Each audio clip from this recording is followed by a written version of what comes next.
Assalamualaikum warahmatullahi wabarakatuh. Kami Ismi Aziza Sikma, Sri Wahyuningsih, dan Vinike Widyastuti akan mempresentasikan atau mendemonstrasikan hasil kerja kami di ruang kolaborasi terkait dengan peran guru sebagai teladan dalam pembelajaran keterampilan sosial emosional.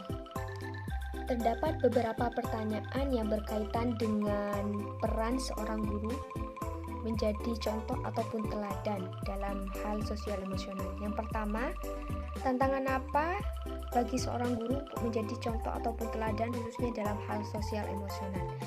Menurut kami, tantangan bagi guru untuk menjadi contoh ataupun teladan dalam hal sosial emosional yaitu guru harus mampu menjadi pribadi yang memiliki sosial emosional yang positif, mampu mengelola emosinya, menunjukkan nilai-nilai sosial yang baik, membangun hubungan interpersonal yang sehat, menjaga tingkah laku dan perbuatannya.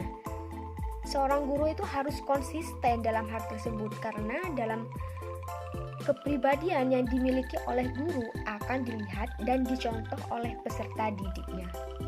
Pertanyaan yang kedua terkait dengan kasus apa yang berkaitan dengan hal di atas berdasarkan pada pengalaman pada saat proses belajar mengajar yang pernah saya alami.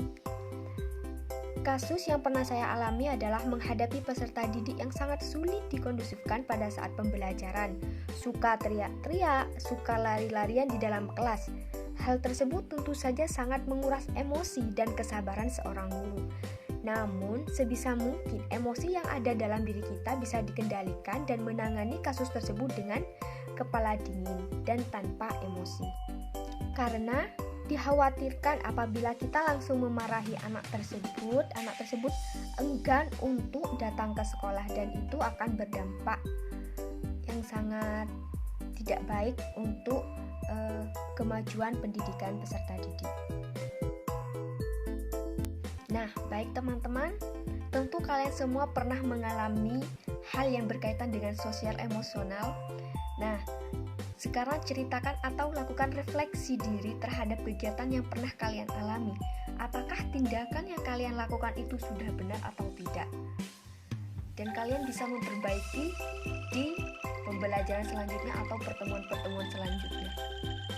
Baik, akan saya lanjutkan pada pertanyaan yang ketiga, yaitu bagaimana sekolah bisa mendukung pembelajaran sosial emosional.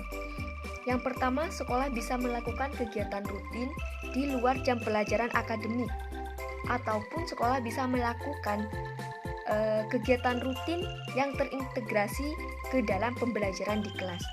Yang kedua, sekolah sebaiknya tidak menggunakan sistem pendidikan yang otoriter secara berlebihan kepada peserta didik.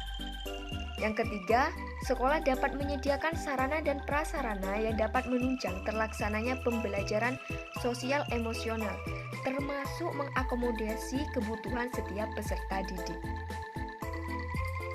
Nah, selanjutnya yaitu tantangan apa yang akan dihadapi oleh sekolah. Yang pertama, guru harus memiliki kreativitas yang tinggi dalam merancang kegiatan pembelajaran sosial emosional ataupun merancang strategi yang akan diimplementasikan di luar jam pelajaran ataupun saat pembelajaran. Yang kedua, sekolah harus mendukung penuh terlaksananya pembelajaran sosial emosional. Yang ketiga, pengaturan finansial untuk termenuhinya sarana dan prasarana. Pertanyaan yang terakhir yaitu, apakah karakteristik peserta didik bisa mempengaruhi penerapan pembelajaran sosial emosional? Jelaskan dan bagaimana cara menghadapi kendala tersebut. Menurut kami, hal tersebut tentu saja dapat berpengaruh pada penerapan pembelajaran sosial emosional, sebab proses pembelajaran sosial emosional akan berjalan dengan lancar atau dengan baik apabila guru dapat memahami karakteristik setiap peserta didik. Sehingga guru harus menyajikan proses pembelajaran yang sesuai dengan karakteristik peserta didik. Apabila peserta didik sudah dapat mengendalikan emosi, dapat berinteraksi dengan teman, maka bisa dianggap perkembangan peserta didik telah tercapai dengan baik. Selanjutnya yaitu cara menghadapi kendala tersebut. Yang pertama, melakukan profiling peserta didik. Yang kedua, harus mengelompokkan karakteristik setiap peserta didik. Yang ketiga, guru harus bisa membangun kedekatan sosial atau komunikasi yang baik dengan peserta didik untuk memperbaiki emosional yang kurang baik dari peserta didik. Yang keempat, guru harus bisa merancang strategi dalam meningkatkan perilaku positif yang dimiliki oleh peserta didik agar dapat memberikan contoh dan pengaruh yang baik kepada peserta didik lainnya, termasuk peserta didik yang memiliki perilaku kurang baik. Selanjutnya yaitu akan kami presentasikan terkait dengan analisis film dan hubungannya dengan pembelajaran sosial emosional. Film yang pertama yaitu Buah film kisah Laskar dari Pelangi. Kampung Gantong Tentu di Pulau teman-teman Belitung, semua sudah diangkat tahu dari novel fenomenal tentang Laskar alur Pelangi ceritanya karya film Laskar Andrea Pelangi, Hirata. karena pada saat itu film ini menjadi film Sebuah yang film dari Riri Riza, fenomenal. Miles Films dan Mizan Productions mempersembahkan Berikut film cuplikan layar dari lebar film Laskar yang Pelangi. paling dinantikan tahun ini. Dua orang guru yang luar biasa Sekarang kita akan memasuki kelas berhitung. Keluarkan diri-dirimu. Tugas kita memanglah berat, tapi kita punya kewajiban memberi pendidikan pada anak-anak yang tidak mampu nih. Lili. Ini. Lenggang. Di mana Harun, Lenggang? Iya betul, pandai Harun. Kalian harus punya keberanian, punya keinginan yang kuat, dan pantang menyerah menghadapi tantangan macam apa. keadaan yang tidak adil. Orang-orang udah tidak adil lagi yang mau menyekolahkan anaknya di sini. Mereka pikir lebih baik anaknya jadi pilih.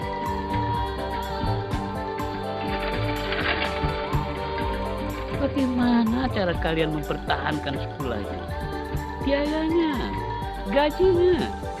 Walau tinggal 10 murid-murid itu titipan Allah. Jadi sekolah ini tidak boleh ditutup. Dan semangat yang tak kunjung padam. Kita semua harus punya cita-cita. Dan di sekolah inilah perjalanan itu kita mulai. Kita harus terus sekolah. 25 cm. 100 untuk kunci. Memperkenalkan 12 aktor cilik pendatang baru dari Belitung. Kelakuan anak-anak kuliah itu kayak setan semua. Ini nanti mau dicom, tunggulah dulu. Nggak ngerti loh. Laskar Pelangi takkan terikat waktu. Dan 12 aktor papan atas Indonesia. Lepaskan mimpimu di angkasa, warnai bintang di jiwa.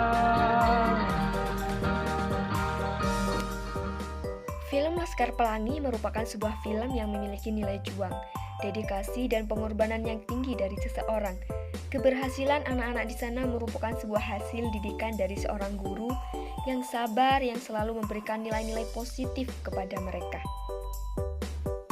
Hal yang dapat dipelajari setelah menonton film Laskar Pelangi, dari film Laskar Pelangi dapat diambil pelajaran bahwa seorang guru menjadi agen perubahan yang sangat peduli dan tanpa putus asa membimbing serta memotivasi anak-anak di desa terpencil untuk mengejar mimpi setinggi-tingginya, meskipun dengan keterbatasan sarana dan prasarana serta infrastruktur yang kurang memadai. Guru tersebut selalu berusaha untuk memberikan pendidikan terbaik pada peserta didiknya. Guru tersebut memiliki kepercayaan bahwa setiap anak mempunyai kelebihan dalam dirinya. Guru tidak hanya mengajarkan ilmu pengetahuan, akan tetapi juga memberikan pembelajaran dan dukungan emosional untuk menjadi pribadi yang lebih baik dan mandiri. Film yang kedua yaitu film Sekolah Rimba, di mana film ini mengisahkan seorang wanita yang bernama Butet yang meninggalkan karirnya demi untuk mengajar anak-anak di suku pedalaman. Hal yang dapat dipelajari setelah menonton film Sekolah Rimba, yaitu kegigihan seorang wanita yang sangat telaten mengajari anak-anak di suku pedalaman yang sebelumnya tidak pernah dijamah oleh sebuah pendidikan. Anak-anak di sana itu belum mengenal menulis, membaca, sehingga wanita yang bernama Butet yang memiliki daya juang tinggi tersebut secara perlahan mengajari mereka terkait pengetahuan-pengetahuan dasar di bidang pendidikan. Semangat Butet tak pernah putus. Butet ingin meyakini kepada masyarakat suku pedalaman bahwa pendidikan itu penting dan harus dimiliki oleh setiap individu agar tidak mudah ditipu oleh pihak luar. Untuk film yang ketiga yaitu terkait dengan film Dead Poets Society. Film DPS ini merupakan film yang mengisahkan sekelompok siswa yang bersekolah di salah satu sekolah elit di Amerika, yaitu Academic Welton. Sekolah ini merupakan sekolah yang terkenal dengan kedisiplinannya tinggi dan menganut semboyan tradisi, kehormatan, disiplin, dan prestasi. Kisah ini bermula dari kisah kehidupan sosial 7 orang siswa, yaitu Nell, Todd, Knox, Carly, Richard, Stephen, dan Jared yang merasakan ketidaknyamanan dengan peraturan di sekolahnya. Hal yang dapat saya pelajari setelah menonton film DPS yaitu film ini banyak berbicara tentang kebebasan, bebas untuk mengungkapkan ide ataupun keinginan. Film ini juga menyoroti masalah pendidikan. Seringkali pendidikan dimaknai sebagai suatu media untuk meraih sesuatu yang bersifat material semata dan status. Padahal ada hal lain yang lebih penting dalam pendidikan. Seperti yang dikatakan John Keating dalam film ini, pendidikan adalah belajar untuk berpikir sendiri. Hal lain juga yang diungkapkan dalam film ini yaitu pada kenyataannya bukanlah hal mudah untuk merubah suatu sistem yang sudah established. Ini ditunjukkan dengan kegagalan Keating melawan sistem sekolahnya walaupun dia telah mampu sedikit memberikan pandangan bagi para siswanya. Selanjutnya yaitu terkait hubungan ketiga film dengan pembelajaran sosial emosional. Ketiga film tersebut memiliki hubungan dengan pembelajaran sosial emosional yang mencakup 5 komponen dalam kerangka CASEL yang meliputi self-awareness, self-management, social awareness, relationship skill, dan responsible decision making.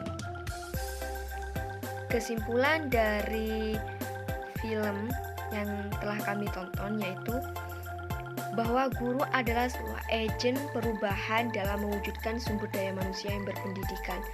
Guru juga harus mampu membimbing peserta didik dalam mengembangkan keterampilan sosial emosional yang dibutuhkan mereka dalam kehidupan sehari-hari. Sebagai agen perubahan, guru harus mampu menjalin hubungan yang positif dengan peserta didik dengan melakukan pembelajaran sesuai dengan sosial budaya sekitar mereka. Berikut adalah sumber rujukan atau referensi yang kami gunakan. Terima kasih. Wassalamualaikum warahmatullahi wabarakatuh.